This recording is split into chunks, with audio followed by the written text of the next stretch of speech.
Okay, I take my screwdriver, pop it right against that edge. Then I put my trigger group on. Then I have a safety. Slide the safety in. Trigger group back. Hammer. Hammers in. Line up my holes.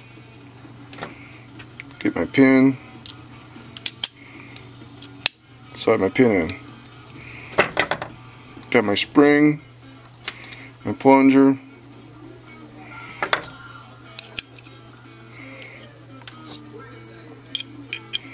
Trigger group. Just like that. Take my pin. Get it started. Then I switch my hand position.